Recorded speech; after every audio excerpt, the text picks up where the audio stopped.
I'm Spencer Levy, and this is the Weekly Take. To start this conversation, I'll use the words of a renowned crooner who, like me, grew up in the New York City area. But he famously sang that the subject of this show is My Kinda Town. On this episode, we'll talk about a city that the late, great Frank Sinatra and I both love, Chicago. This city is a city with a ton of ways to build better, to build more, to improve and enhance. That's Collete Dixon, Executive Director of the Marshall Bennett Institute of Real Estate at Roosevelt University, a school with 2 campuses in the greater Chicago area, including a 32-story vertical campus in downtown Chicago's South Loop neighborhood. Prior to this role, Collete built an impressive career as a development executive with deals worth more than $12 billion across a variety of sectors. The other thing that is different from maybe some of our like-kind kind of cities that are on the coast is we have the availability of land and the ability to grow. And that's Lisa Konieczka, a CBRE Executive Vice President in our Chicago office. Lisa has been at CBRE for nearly 35 years, handling transaction-based real estate services for corporate clients across the globe. She is also the founder and chair of the CBRE's Women's Network and a member of CBRE's Diversity Council. From the Loop to the shore of Lake Michigan and beyond, we'll cover all that this proud Midwestern metropolis has to offer, as well as what the doubters are saying about its challenges. Coming up, the second city, the Windy City, My Kinda Town. That's right now on the Weekly Take. Welcome to the Weekly Take, and we're talking Chicago here today, the city, the real estate, not the band. And so to begin our episode, let's start with this simple question. Why Chicago? It's fair to say there are a lot of people that have been down on Chicago, but there's a lot of positives that people don't see, not necessarily on the surface.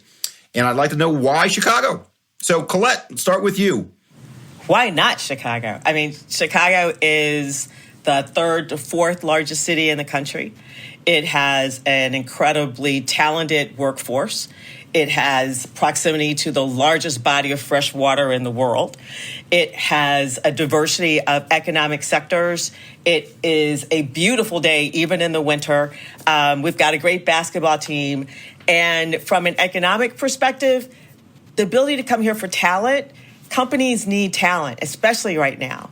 And coming here with both the educational institutions, the attraction to other Big Ten institutions, and just the lifestyle makes it a hotbed of, talent for people to have working for their companies. Why Chicago? Why not Chicago? It's a perfect place. Lisa, would love your point of view on what you tell your clients about investing and occupying in Chicago. I agree with everything that Collete just said, and particularly when you think about just the diversity of our city. Our city is built on the shoulders of all of these amazing ethnic groups. We have got amazing food, restaurants, neighborhoods that are all driven by the immigrants that came to our country many, many years ago. And I think that makes Chicago just really a very interesting place to be and a place to live. The culture, the museums, the lakefront, the parks, all of the different pieces that make it a wonderful place to live. And what does that do? That brings you back to the labor as to why do people want to live here? Then why do people want to work here? But I think I'd add to what Collete mentioned about really the diversity of our economy. And I'd say, there are 2 other things when you think about it from a real estate perspective. There's just an amazing public transit and sort of commutation system that comes into play for Chicago. But the other thing that is different from maybe some of our like-kind kind of cities that are on the coast is we have the availability of land and the ability to grow. And that's allowing us to have more interesting new neighborhoods that are coming up that are going to really give us the chance to sort of come out of this time that we've been in maybe a little bit different and more innovative of a way. But I also want to say, just as a note, while she's talking about new neighborhoods, Spencer, I think that cannot be an understated part of what's going on in the city that really adds an element of excitement. It's the ability to invest in areas that have been disinvested and create new opportunities. This city is a city with a ton of ways to build better, to build more, to improve and enhance. And I think that that's a really unique set of of opportunities for the industry and business in general. Let's go back to the neighborhood comment you made, Collete, a moment ago. One of the things that's great about cities like Chicago, LA, New York, is they're constantly reinventing themselves. And you mentioned the Fulton Market as Exhibit A of a place that was not on anybody's radar screen, but now has some of the biggest occupiers, coolest restaurants, and new multifamily in town. Tell us about Fulton Market and why it's working, Collete. Wow, Fulton Market is on top of everybody's list to try to discern how'd you get there. 10 years ago, it was nothing. It was a bunch of warehouses and low-slung buildings that were occupied by, meat purveyors and vegetable guys. It was rough and tumble, and someone decided that this would be perfect because it sits just outside the city, just outside the CBD. It's proximate to transit. They created a train station that stops there. It is readily accessible to the interstates. It is a 5-minute drive across the bridge to get into the CBD. And after Google decided that it was going to occupy what had been an old cold storage building that had to be thawed out and put its headquarters there, it just exploded. Now, with all of that explosion, restaurants, housing, services, retail, you wind up attracting this energy. And it is totally where everybody wants to be right now, or they want to try to recreate it somewhere else. So it has created a new model for us in Chicago on how to create new communities and new neighborhoods and new submarkets. It's amazing. Everything that Collete said is a really wonderful sort of synopsis of Fulton Market. But when you think about, particularly over the last 24 months, why occupiers are making decisions about where they're going to occupy a space, and we're seeing a lot of focus in the Fulton Market area versus as much of an intensity around the central business district. And a lot of that has to do with that Fulton Market is more of a 24/7 neighborhood, not unlike sort of the growth that we saw over the last 10 or 15 years in River North, which is also a 24/7, more mixed use type of environment. We're seeing that push westward into Fulton Market. It's lower density, and I think a lot of people look at wanting to have a little bit more light and air in times like this. If you're going to come to the office, you want it to be, we talk about magnetizing the office and bringing people back into the office environment because it's going to provide them with value. And so high levels of amenities, high levels of mixed-use properties, lower density, and also having things to do beyond what's inside the office really makes a difference. And that certainly is one of the challenges that the central business district is going to have to continue to work on, which is really it's more of a 9-to-5 environment. It isn't as broad of a mixed use. Well, it's more than just Fulton Market. There are a lot of great emerging neighborhoods within the city. Lisa, why don't you dig a little bit deeper? I will mention there are a couple of other, new neighborhoods that are on the horizon for Chicago, and this is that lack of that we have no lack of land, right? So we have the ability to continue to expand. Certainly, one of those where there's a more of a 24/7 environment would be Lincoln Yards, which is up on the north side in Lincoln Park, which would be another place where there's the opportunity to have that body of water with the river kind of running through Lincoln Yards. Certainly, the 78, which is down on the south side. Also right along the river, close to a lot of potential educational complexes, and really could be another really great area of new development. So what we're seeing is that while we've got the density of the central business district, all of those less dense and a little bit more mixed use type of environments are becoming pretty attractive. Let's talk about the city for a moment. On a prior show, we had one of our clients who owns quite a bit in downtown Chicago, spending hundreds of millions of dollars to convert those buildings, not into something other than office, but to hyper amenitize them, make them more live, work, play in the same place. So, Collete, what do you say to people that have a concentration in CBD Chicago? They really do need to look at how they can best differentiate themselves in what is a very, very competitive space. In an interesting conversation with some of the other developers who are building out the western edge of the loop right now, talking about how they're competing for tenants, there is becoming a distinct split between the Uber A's and everybody else. And it's those new buildings that have the high-end HVAC, the amenities, all the really cool bells and whistles that it takes for companies to think that they can bring their employees back into the workplace. It's having those tools that's going to make them basically the recipients of a lot of the leasing that's going to happen in the city.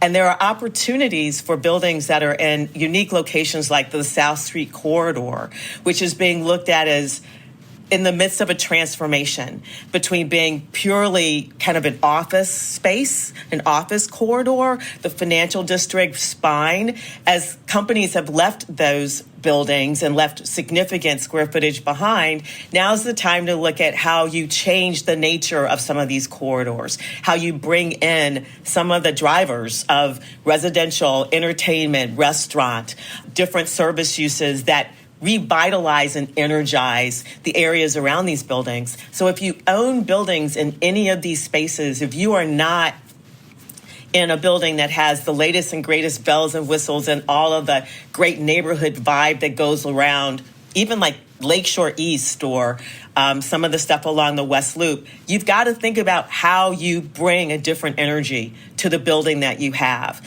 And it's not always going to be putting condos on the upper floors. That's not going to be the answer.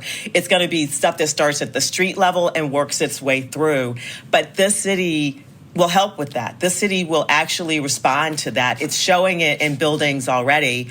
And so I think that owners of other office buildings trying to figure out what to do need to look at those successes and figure out how they can implement similar changes to their properties. And the city will respond.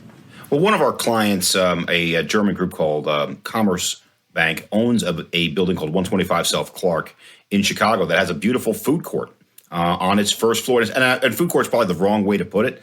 It's a food hall. Food hall. Thank you very much. They're called food halls now. Food courts are that old thing that you did in a shopping mall. Exactly. The food hall. But it's super awesome. And 125 South Clark is probably a revival. 80, 90-year-old building. Right? Yes. So it can be done within the four walls, but I like the word you used, Collete, which is corridor, because it's not just your building. So, Lisa, what are your clients saying about the top amenities that are necessary, drivers, and those that might be overrated? Right. Amenities really do rule today when it comes to making decisions. That's going to be certainly the competitive advantage that most of the landlords are going to have. And it really doesn't matter how old your building is. It could be brand new. It could be the old post office, which is a really, really old building, but has gotten a ton of amenities, just like 125 South Clark also having a lot of great amenities. And I think that Chicago led the way with this. We've been doing this for a long time, and we've really just had to step up our game. The amenities that are leading the charge, shockingly, considering we're in the middle of winter in Chicago, is outdoor space. Is private outdoor space is really still considered to be a very important element.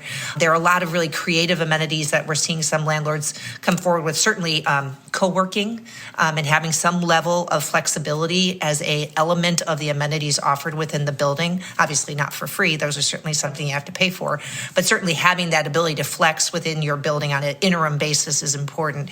But I think there are other things that are focused around wellness, even in the fitness centers and some of the newest buildings that are being built, as Collete was mentioning, in the west edges of the loop. Their fitness centers have got wellness centers. They might have urgent care facilities. They've got meditation rooms. They have a variety of different resources that are provided. And again, I would go back to this idea of magnetizing the office. Beyond just the value of coming and collaborating with your colleagues, you want to make sure that employees' efforts coming into the office are met with a lot of different resources that they can use, and that's going to help to basically work that into the habit of them coming back in and collaborating more. Actually, I'm thinking that one of the things that has not really been talked about that is an opportunity for employers and building owners to think about is trying to address some of the outflows or outcomes of the pandemic on kind of family engagement, right? So is this an opportunity for wellness centers to incorporate the concept of a little childcare? A lot of the stresses that are being felt by people being asked to go back to the office is how to deal with their children. And that kind of truly holistic engagement may be a game changer for some companies that may find an opportunity in their corporate headquarters to provide that service, or office buildings who are willing to create those relationships that can provide that service to their tenants. I'm going to add another piece to this, which may sound funny, but I think is really serious, is as somebody who is T-minus 3 days from picking up a brand new 8-week-old golden retriever puppy, everybody got COVID pets, right? Yep. That is going to be a barrier to people coming back. They're like, I've got a dog at home. I can't leave that dog, or I can only be in for a little while. So I think addressing pets, I know it sounds crazy, but I really do think that that's going to be another piece of the picture. Well, my dog, Murphy, a bearded collie, who is under my desk as I am doing this interview right now, agrees with you. Absolutely. But it does bring up a question regarding labor. Now, that is absolutely positively one of the great drivers of Chicago. So talk to me about the labor availability in Chicago, how that's a positive or maybe a challenge, Collete. Well, I think that historically, as we talk about the growth or the availability of talent in Chicago, we always talk about that attraction from the college side. We have an incredibly well-educated population here, but we also have the reality of a very large service industry. Hospitality, tourism, grocery stores, your neighborhood dry cleaner, all of that, they're under an incredible amount of pressure. And I think the challenge that we're going to face is how to provide them with the sort of living wage and the sort of occupational opportunity that meets their capabilities and their goals, but also provides the resource that employers need. We always talk about how many people are coming into Chicago. We always talk about the type of jobs that are available. For example, in December, there was like a 4% change in job postings for computer and mathematical occupations. What does that tell you? Those are college-focused sort of roles, and the people who we're really struggling with right now are those who may not be fitting those roles. They're in more service and labor-intensive spaces. We are going to have a challenge trying to figure out how to make this work post-pandemic between health issues and how much wage is needed for a living wage in this city. Chicago is getting increasingly expensive. Affordable housing becomes an issue in the city. Transportation for people getting from communities that may be dominated by employees in the service industry. They need to be able to get to jobs. We need to work on transportation and infrastructure resources for them. There's a lot that has to be improved upon, but yet it's not for lack of people, and it's not for lack of probably opportunity. We've got to figure out how to match these up better and how we can actually bridge the gaps that have been exacerbated by the outcome of the pandemic. We've got to figure out how to make all these pieces fit for a truly equitable work environment and for a stronger and resilient labor pool. Well, the subject of affordable housing has been discussed at some length on this show. The one subject we haven't talked about enough, but I think it does touch on what you were saying, Collete, is infrastructure. It's one thing to have a service need. It's another thing for the service providers to be able to get there fast, efficiently, consistently. And Chicago, by the way, though their subway system might be old, it's irreplaceable. But I think it is a competitive advantage of Chicago that you have so many trains, even if they are imperfect, and getting people from place A to place B. It's a great resource for us to have, but our red line stops 5 miles short of the end of the city. I mean, there's a huge band of the city that is not well accessed to that, and I think there's a lot of opportunity there. But yes, it is a phenomenal system when it works, and it works well. And you should know that every time I fly into O'Hare, I take the train into the city because it is much faster than taking a car service. It is. The blue line is much better. It only costs $250. Yeah. You know what, I'll add one other piece to that is, if you look at sort of the office occupier trends that have happened even over the last, say, 5 to 10 years, you've seen this major theme around suburban to downtown migration. And you look at, well, why is that happening? And certainly most of that is driven by, because it's more expensive downtown than it is in the suburbs, right? So most of that is driven by a need to access the talent and the labor. And so if you look at it, it's not just our public transportation system. It's actually also the hub and spoke model of our highway systems, right? So if you sit in the city, you have access to the full breadth of all of the Chicagoland area talent versus maybe having it where you've only got one side tide, or you're on one side of the river or the other side of the river. So I think you combine all of those pieces and you look at the migration, and it certainly has proven that it has been useful and continues to be useful for a lot of companies to be occupying space downtown and attracting that talent. Well, let's talk a little bit more about the industrial diversity of Chicago. And some of them are well known in the entertainment sector. You have several professional sports teams there, and you have a great downtown theater district, even if the Bears were to relocate out of town. You also have life sciences and a lot of venture capital. Tell us about some of the diversity of industries and how they're helping drive growth. That's the kind of the foundational element of Chicago is we have such a diversified economy. Talking a lot about what Collete said earlier, we have everything from a broad range of services sector as well as sort of the office sector and the industrial side. On the entertainment side, I think Chicago continues, and some of that is probably being driven more at the television level right now than it is as much at the movie level. We've got our famous movies, right? You've got Ferris Bueller's Day Off, you've got Home Alone, we've got the Blues Brothers, all of those. But we've got, Chicago Med, PD, and Fire that are all being filmed on a weekly basis in Chicago. We all know that as Chicagoans because we're constantly zigging and zagging around all the different sets that are being filmed. Chicago doesn't have a lack of land, nor do we have a lack of buildings that can be converted into something that will adapt to new industry. But I think probably the life sciences is one of the most exciting areas of focus right now for Chicago. And it's interesting that it is sort of running hat in hand with a couple of our... Whoops, well, there's the dog. Sadie, come here. It's either like you can be on video and have your kid walk in the middle of a major meeting, or you can have your dog bark or your cat walk across the screen.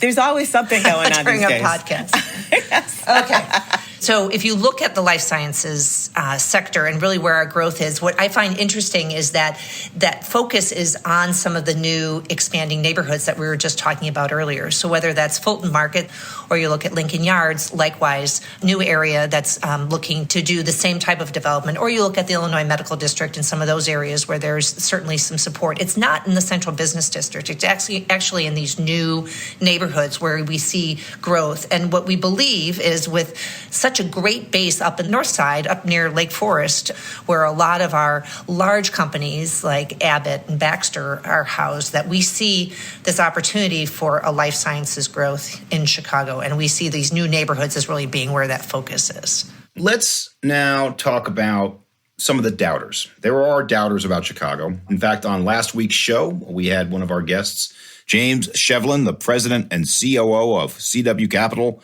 said the following.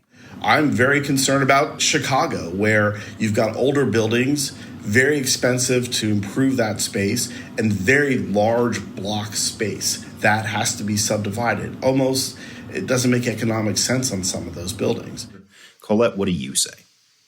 I say it takes imagination. The city has, because it's an old city, it has a lot of very large, very old office buildings, which will take creativity and take capital to modify their use or renew their use. Take, for example, the redevelopment of the post office. The old post office is a multi-million square foot property that's sat totally vacant for 20 plus years. And what it took was a combination of time, space, imagination, and guts. And 601 West, with the team that they assembled, have pulled off what I think is the poster child for how you can reimagine large, older properties in a city like Chicago if you recognize the demand that you're looking for, if you are open to the creative multi-use benefits of, having corporate offices along with amenity space, along with private party space and outdoor rooftops and all those things that business is demanding, you can get the sort of return and the sort of response that you need. And I think like one of the buildings that everybody's talking about now is 135 South LaSalle, which was the one that had been the LaSalle Bank building. And it became the B of A building until B of A decided to build a shiny new headquarters in the West Loop. That building is massive. It's stunning. It's a historically landmarked building, but it will be a creative redeveloper who finds a way to create value in that space once again, and they will be responded to. You know what? We've talked a lot about our labor, our talent, The base of employees available to occupiers in Chicago still ends up being what leads the day. I've had the opportunity to represent several new companies that have moved to Chicago over the last 18 to 24 months, and each one of those was driven first and foremost by labor. Secondarily, it was also driven by just the peer set that's available in Chicago. Chicago is a big city, but it's got a level of affordability to it. It's got a level of approachability to it. And I will say, you can't forget, Chicago's also in the middle of the country. So we are equally accessible to all parts of the United States. And that becomes a pretty big driver. We've got a huge airport. We've got all of this accessibility. So when I look at a lot of my clients are in that professional services ranks where they have employees flying all over the country, and admittedly, that hasn't been happening as much over the last 18 to 24 months, but still that value is really, really important. I just want to note, just to put some real data on the table, I mean, in 2021, there were 172 companies that made a pro-Chicago decision. And that is 72 new ones and 100 expansions. I think that says a lot. And I mean, our crime issue didn't just roll up in December. I mean, it's been an issue on the table for a long time. And we're also one of the lowest unemployment rates of our top competitive cities. And that's because people want to be here and people want to work. And that is a really important part of that puzzle that I just don't want us to lose face of. Well, I think you take all of that and the relative affordability from a living and a cost of labor standpoint, and you compare that to some of our other great cities in America, in particular San Francisco and New York, and it isn't close. There is just a lot to be said about Chicago, and that's before we coax Mike Ditka back to coach the Bears. But those are a lot of things that are beyond the scope of today's conversation. Especially Mike Ditka. Yeah. One of the things I wanted to mention to both you and Lisa, Collete, is you are two leaders, female leaders in the industry. Lisa, you run our women's network. Collete, you used to be the president of Crew. You're now the head of a big university. A lot of our listeners out there would just love to know your perspective. How do we get more women and minorities into our business? So, Collete, maybe we'll start with you, and then Lisa, I'd like your perspective. Wow, this has been the discussion for decades at this point, right? And I think it's all about intentionality of this industry to provide both awareness and access to opportunities. Running this real estate institute at Roosevelt, and Roosevelt is a very diverse urban city focused in a history of social justice and social equity. One of the things that I look at is the lack of awareness of this industry amongst.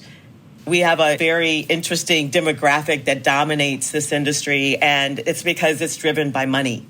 And when you don't have access to that capital, it's definitely a barrier. So we as an industry need to look at intentionally creating an outreach to young people so they know what the opportunities are, and then help them find access to prepare for those opportunities. And then once they're prepared for them, to help them be successful by not just bringing them in the door and having them flounder, but to recognize that this diversity will require intentional engagement on an ongoing basis for people of color, women, people from other diverse engagements, so they can find a place in this industry and be successful. And I just marvel at the challenges we seem to have with that model, because it doesn't seem to be that hard to me.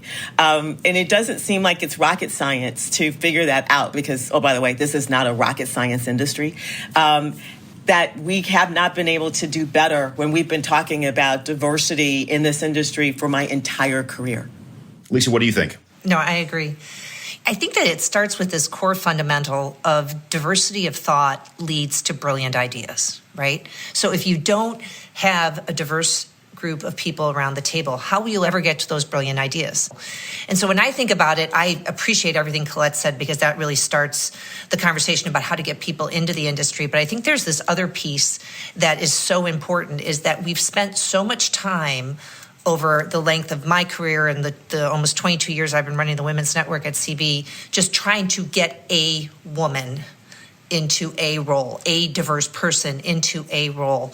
And time again, I think the studies prove that it is very difficult for a person to be successful is the only diverse person at the table. Absolutely. You need a group of people at the table. You need a group of diverse people at the table.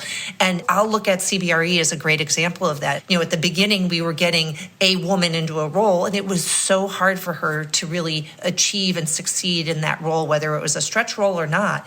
But once we got a few women and a few diverse people around the table, it was just absolute sort of perfect movement forward because there was enough support for there to be success. So I look at it as two ways. One is I know we have to walk before we run, which means we have to get people into those roles, but then we have to move. It's not just a check the box. This is about getting amazing talent and diverse thought to get to those brilliant ideas. And that means a lot of people with a lot of diverse backgrounds are really important. So I know for CBR, our focus is really developing our women, increasing their networks, and increasing their profile. Because the key is you've got to know who's on the bench. And unfortunately, leaders not all the time at many companies think about their bench as diversely as they should. So if we can get more diversity on the bench, we're going to get more people into those roles and then move the ball forward.